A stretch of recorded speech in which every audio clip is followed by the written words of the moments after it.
राम और नाम। सच्चे नाम की विशेषता बताते हुए गोस्वामी जी कहते हैं, अगुण सगुण दुई ब्रह्म स्वरूपा, अकत अगाध अनादि अनूपा, मोते मत बड़ नाम दोते, किए जे ही जुग निज बस निज पूते, प्रौढ़ सुजन जन जान ही जन की, कहूँ प्रतीत प्रीति रुचि मन की, एक दारुगत देखहि एकु, पावक सम जुग ब्रह्म विवेकु, उभय अगम जुग सुगम नाम ते, कहूँ नाम बड़ ब्रह्मा राम ते, व्यापक एक ब्रह्म अविनाशी, सत चेतन घन आनंद राशि, अस प्रभु हृदय अछत अभिकारी, सकल जीव जगदीन दुखारी, नाम निरूपन नाम जतन ते, सो प्रगटत जिमि मोल रतन ते, निर्गुण ते एहि भांति बड़ नाम प्रभाव अपार, कहूँ नाम बड़ राम ते निज विचार अनुसार।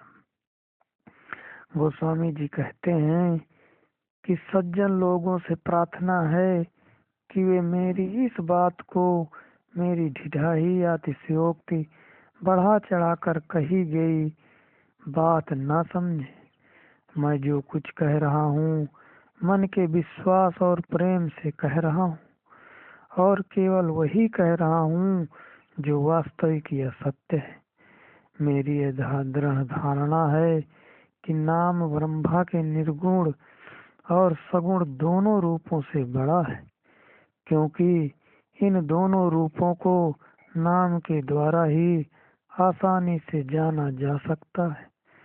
गोस्वामी जी समझाते हैं कि लकड़ी में गुप्त अग्नि दिखाई नहीं पड़ती, वह वही लकड़ी में से प्रकट होती देखी जाती है।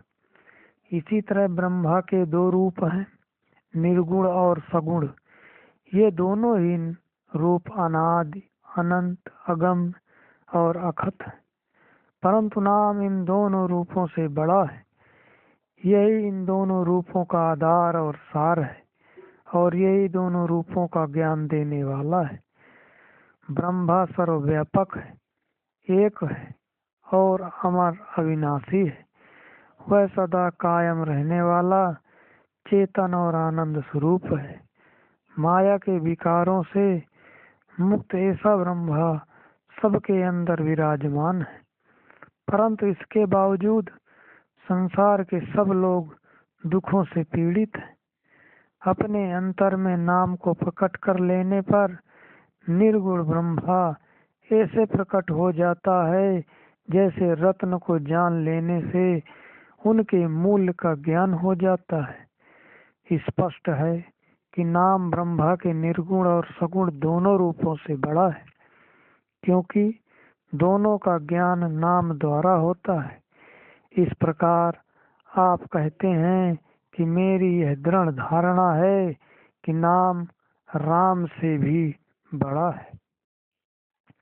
उक्त वर्णन गोस्वामी जी द्वारा एक गूढ़ परमार्थी सिद्धांत को समझाने का अपना ढंग है।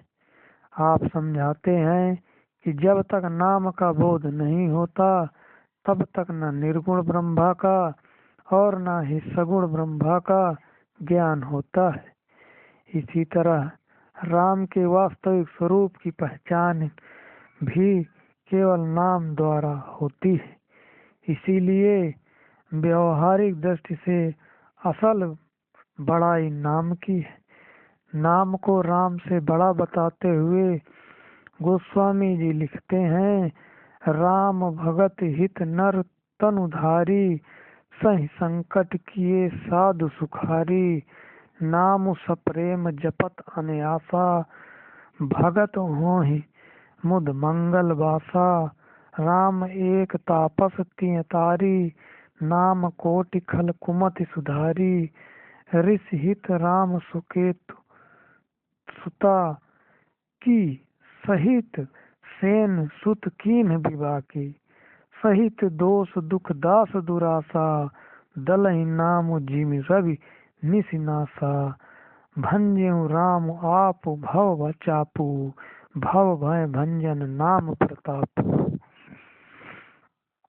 आप समझाते हैं कि यह ठीक है कि रामचंद्र जी ने भक्तों के कल्याण हेतु नर तन धारण किया और स्वयं संकट सहकर साधु जनों के दुखों का निवारण किया, परंतु नाम के प्रेम पूर्वक चिंतन से अनेक भक्त सहज रूप से सब दुखों से मुक्त होकर सच्चा सुख प्राप्त कर लेते हैं।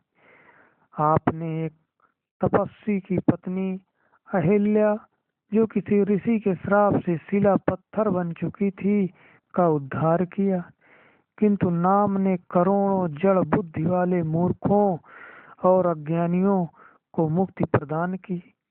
श्री रामचंद्र जी ने ऋषि विश्वामित्र के हित के लिए सुकेतु नामक यक्ष की कन्या ताड़का की सेना को उसके पुत्र सुबाहु सहित नाश कर दिया, परंतु नाम अपने भक्तों के सब दुख और दोष इस तरह नाश कर देता है जैसे सूर्य रात्रि को दूर कर देता है।